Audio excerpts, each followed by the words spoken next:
Kung bago ka dito sa Amerika, may isang bagay na sobrang importante na hindi agad sinasabi sa'yo. Credit. Wala kang credit, mahirapan ka na mag-rent, bumili ng kotse, o kaya kahit cellphone plan lang. Kahit may pera ka pa sa bangko, kung wala kang credit, parang wala ka ring identity dito sa Amerika. So sa video na ito, ituturo ko kung paano ka magsisimula step by step pang Pinoy. Hi, welcome back sa Pinoy sa Amerika. Kung first time mo dito, ako si Kuya Jan. Nagsishare ako ng real life tips para sa mga Pinoy na nagsisimula ng buhay sa Amerika. Today, pag-uusapan natin kung paano mag-build ng credit bilang bagong immigrant dito sa Amerika. Walang shortcuts, walang risky advice, yung legit lang kumbaga. Pagkatapos ng video na to, malalaman mo na kung ano ang mga kailangan mo, kung paano ka magsisimula na mag-apply ng credit at ano ang mga dapat mong iwasan. So, unahin muna natin, ano nga ba ang credit? Dito sa Amerika, ang credit ay sukatan kung mapagkakatiwalaan ka bang umutang at magbayad. Ginagamit ito para sa mga bilihin, mga apartment rental, car loan, ganyan, credit cards at saka minsan pati sa trabaho. Ang range ng credit score dito sa Amerika is from 300 being the lowest to 850 being the highest. At ang average credit score naman dito sa US is around 700 plus. So, pag bago ka dito, zero ka talaga. Not necessarily zero, pero ibig sabihin wala ka pang record. So, which is, it's not bad, hindi naman masama yun, pero wala pa talaga dahil wala ka pang record, kumbaga. Mag-uumpisa ka pa lang. So, ano yung credit score ranges, kumbaga? So, dito sa US, about 71% ng Americans have a good credit score or better, kumbaga. Actually, according to from Google ito, no, about 21% ng population nasa good sila, which is from 670 to 739 credit score, considered silang good. Yung 28% naman, very good, which is from 740 to 799 ang credit score nila.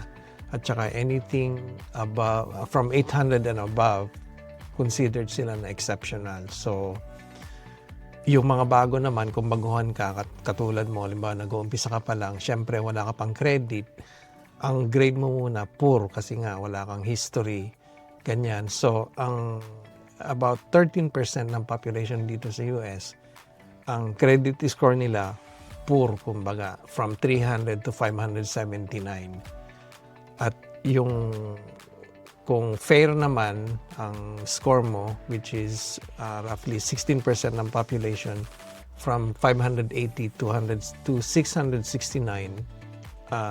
they belong to that range. So, syempre, pag nag-uumpisa ka pa lang, ang credit score mo wala muna, syempre.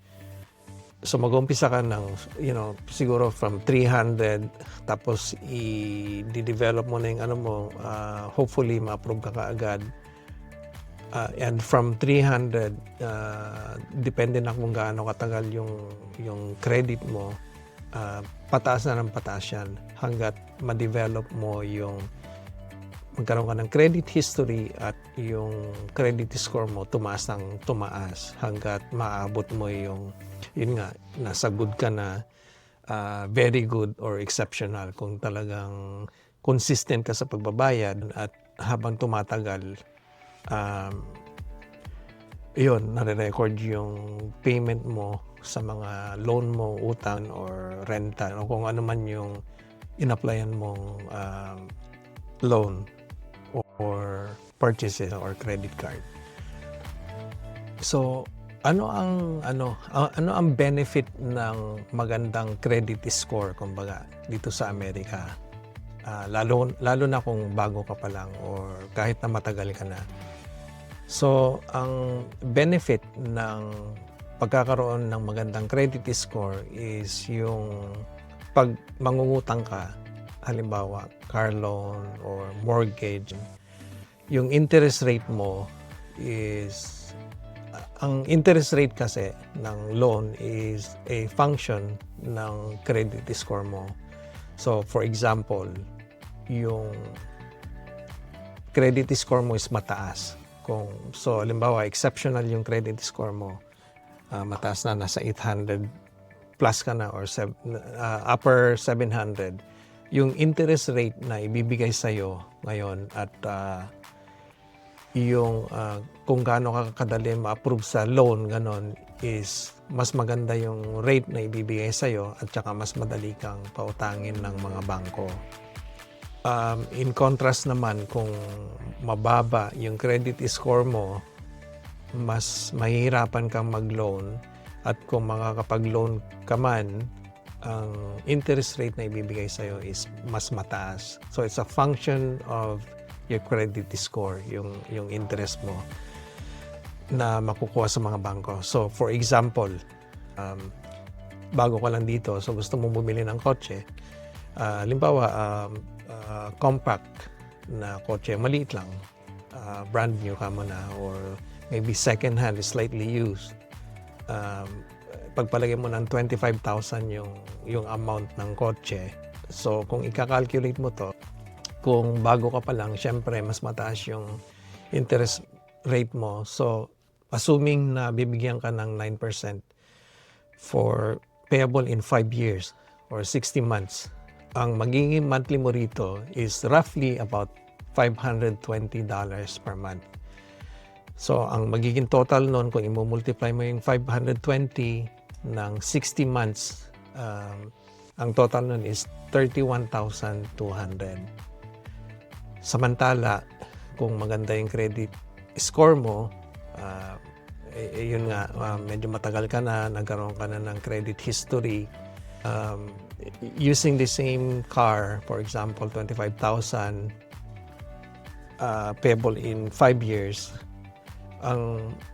for example lang, ang magiging interest rate mo ngayon dahil maganda na ang credit score mo is about roughly 6% ka mo na lang. Ang magiging monthly mo ngayon, instead of 520 per month, magiging 478 na lang. So, kung i-multiply mo yung 478 times 60, ang total nun 28,680. So, ang diferensya nung dalawa, dahil nga mas maganda yung credit score mo, is roughly about 2,500. So, doon mo makikita ngayon yung benefit ng pagkakaroon ng magandang credit score, kumbaga. And we're only talking about $25,000.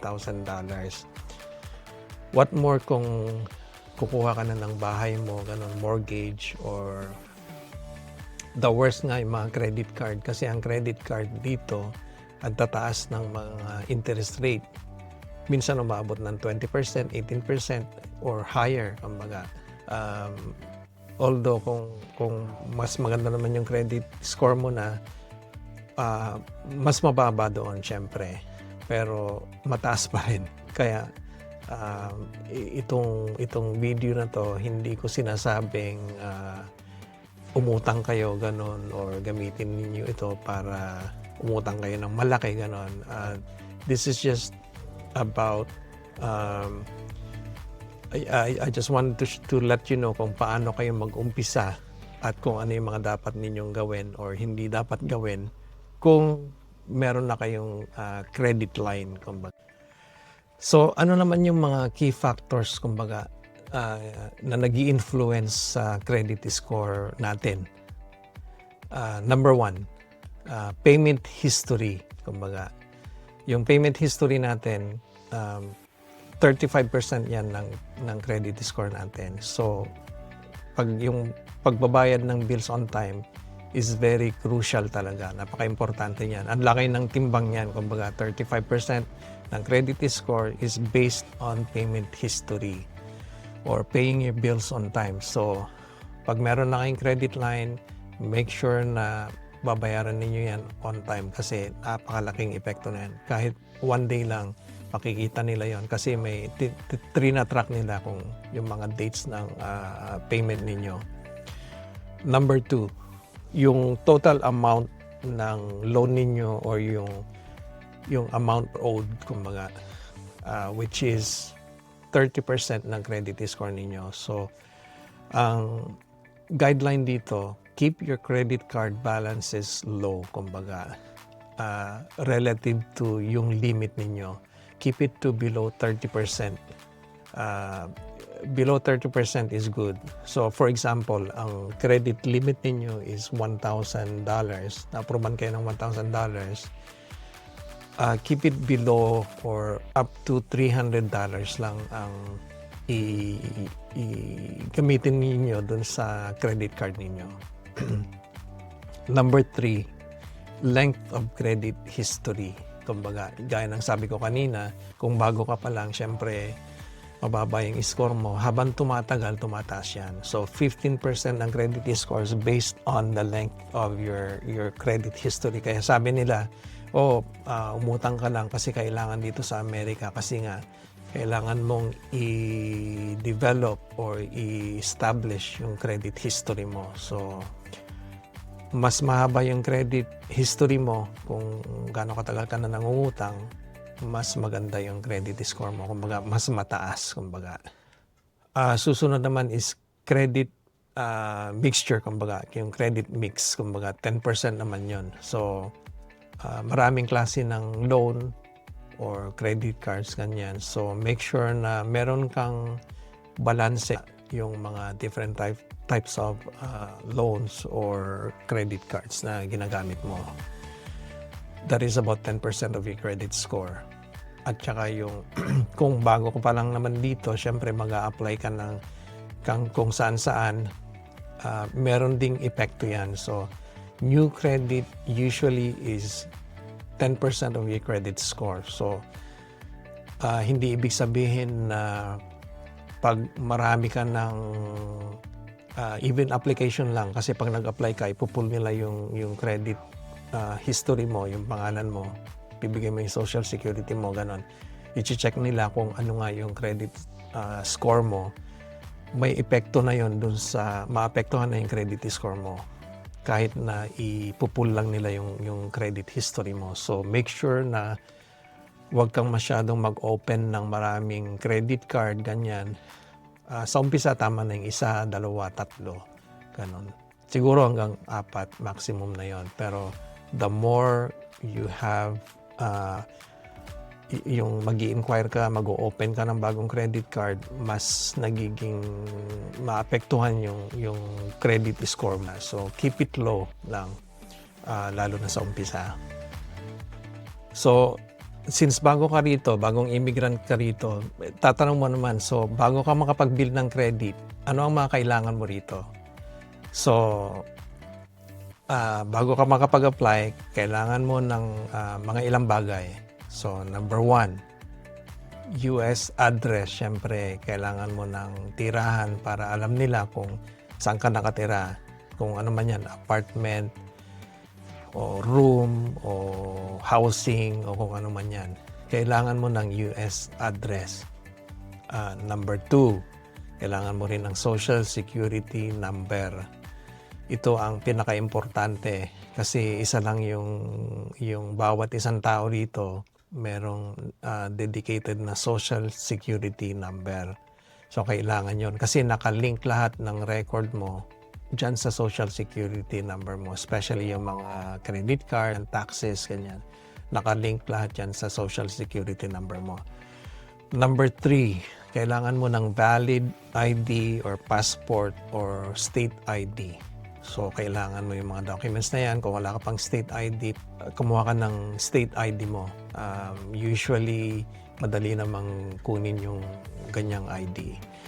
Number 4, kailangan mo ng bank account, savings at saka checking account para sa payments mo sa kung ano man yung credit card, loan or ano.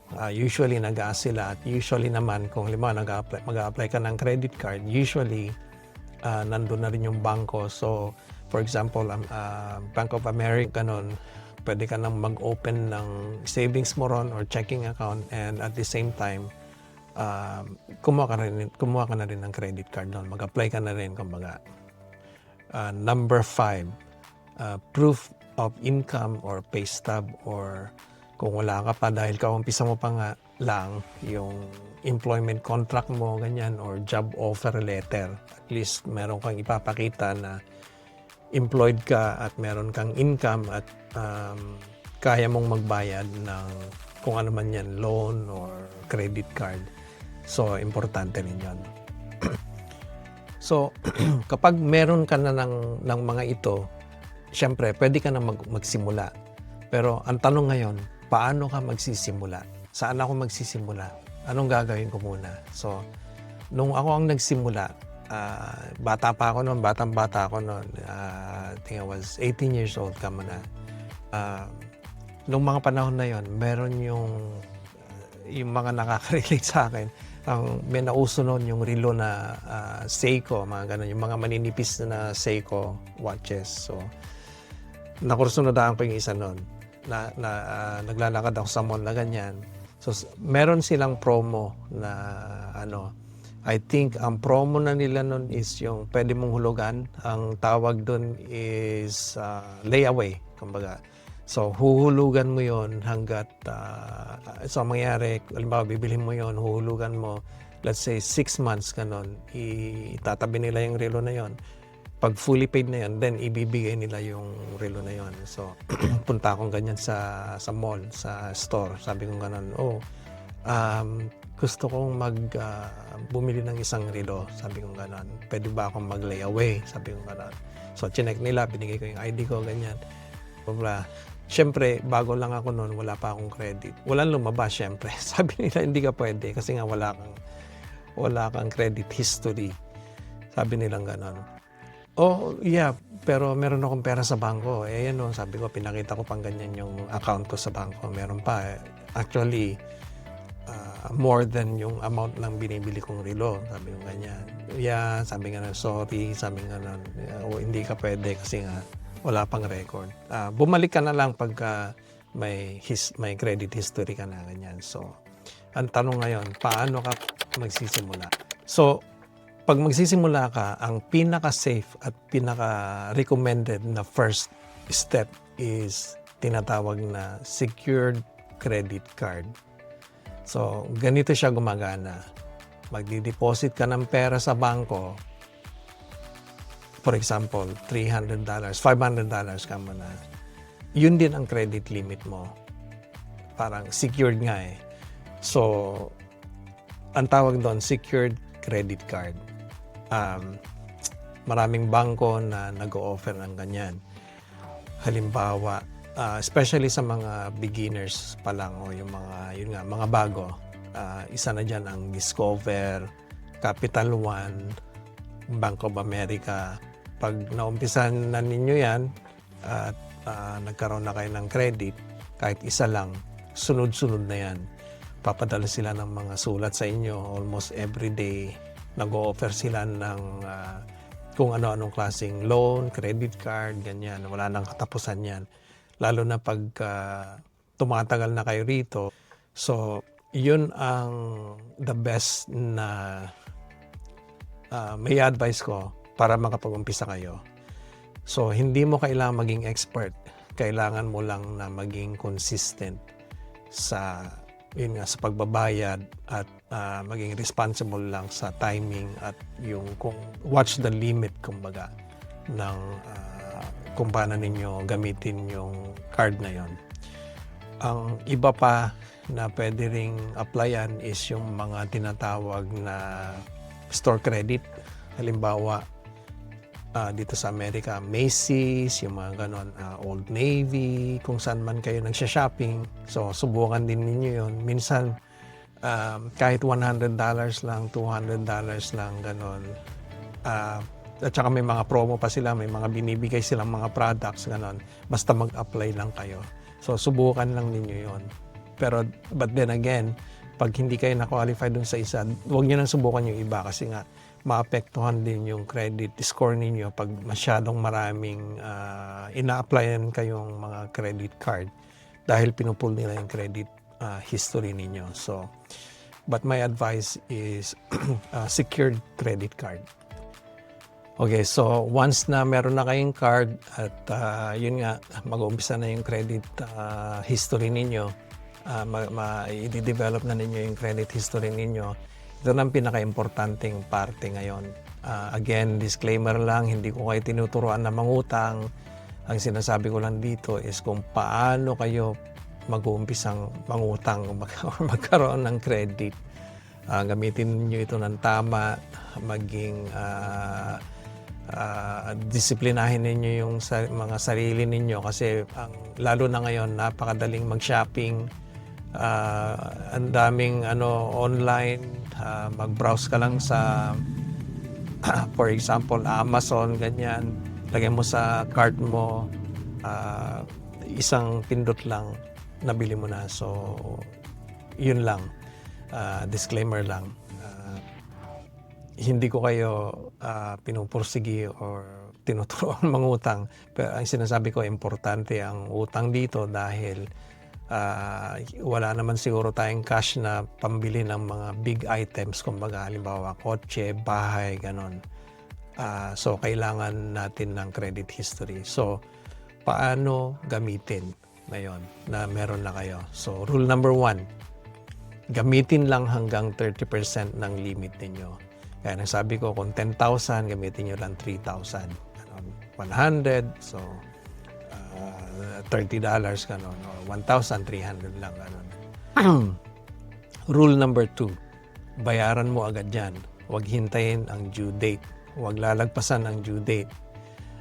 Importante rin yan. Rule number 3, huwag mag-miss ng payment. So, huwag lalagpas dun sa due date. At mas importante, huwag kang mag-miss ng payment kahit yung minimum payment lang. Kahit isang beses lang, malaking epekto yan sa credit history mo. Rule number 4, isang card muna habang nagde-develop ka dahil kaumpisa mo lang. Sabi ko kanina, hanggang 3 ganon. Pero dahil nag-uumpisa ka pa lang, isang card lang muna. Huwag sabay-sabay para at least tumaas na kaagad-agad. Mas madaling tumaas yung credit history mo or credit score mo, kumbaga. Ano pa ba ang mga paraan para mabuild mo yung credit history mo or credit score mo? So, may ibang paraan pa ba? Yes, meron. Pero bihira lang siguro ang gumagamit nito, pero meron din naman. So, number 1, rent reporting. Halimbawa, nagre-rent ka ng apartment or room, ganyan. Pwede mong i-report or pwede mong ipa-report yung rent mo dun sa yung binabayad mong rent dun sa yung sa apartment mo sa mga credit bureaus, kumbaga katulad ng Rent Reporters ganon or BoomPay. I believe merong mga bayad yan kasi ang ginagawa nila is yung sila mismo yung nagbe-verify ng mga payments na ginagawa ninyo. So for example, meron kang monthly payment doon nga sa apartment. Ang gagawin nila, i-verify nila yan, confirm nila yon doon sa mga landlord ninyo o kung saan man ninyo binabayad yung monthly rental ninyo. I-confirm nila yon kung binabayaran nyo ng on time, kung magkano yung amount na binabayad ninyo. And then once na na-confirm nila yun ang i-report nila ngayon doon sa credit office, kumbaga. Parang na rin yun, credit card. Kaya lang third party sila. So, yun ang isang paraan din para maka-develop kayo ng credit history or yung credit score ninyo dito sa US. Again, hindi lahat gumagawa nito pero malaking tulong sa mga beginners. Kung gusto ninyong i-develop kaagad yung credit score ninyo. So, ang mga common mistakes naman to avoid para ma-maintain ninyo yung good credit history ninyo or credit score ninyo. Ito ang mga madalas na pagkakamali ng mga Pinoy. Una, minamax out nila yung mga credit card nila. Halimbawa, 1,000. Minamax out nila up to 1,000. Minsan, lumalagpas pa sila pero hindi naman sila nabibigyan. Nag-aas na lang sila na, can you, inaas nila yung bangko, can you increase my credit limit? Kumbaga, yun ang unang-unang wag gawin. Maxing out your credit card. Pangalawa, late payments. Pangatlo, sobrang daming application. Kaya nang nabanggit ko kanina, isa lang muna. And then, habang tumatagal, tumataas yung score ninyo, pwede na kayong mag-apply ulit. Pang-apat, pagpapautang ng card sa iba. Parang, kumbaga, co-signer kayo, ganun. O kaya, worst, ibibigay ninyo yung credit card ninyo dun sa iba. Ngayon, yun ang gagamitin nila. Although, pwede nilang sabihin sa inyo na, sige, babayaran ko naman, ganyan. Pero ang nakapangalan doon, pag na-delay yung bayad, ang nakapangalan doon is ikaw. So, ang maapektuhan is yung pangalan mo, ikaw, hindi sila. So, avoid yung pagpapautang ng card sa iba. So, yun ang tatandaan mo. Ikaw ang responsible dun sa card na yon, even though meron kang usapan dun sa friend mo o kung sino man yun, kahit na pamilya. So, ano naman ang credit timeline? Kumbaga, ito, realistic timeline ito, walang magic. So, dapat after 3 months, makikita mo na ang score mo. Kumbaga, kasi nga, nadidevelop na yung payments mo, ganyan, na-report na nila. After 6 to 12 months, pwede ka nang mag-qualify subukan mo nang mag-apply sa unsecured card. Kasi nag-umpisa ka sa secured card nga, pwede ka na mag-apply after 6 to 12 months. At least makikita na nila yung records mo, yung payment records mo dun sa unang card mo, kumbaga. Mas mababang interest, mas madaling ma-approve, kaya nang sabi ko kanina. So, ang key is consistency lang talaga.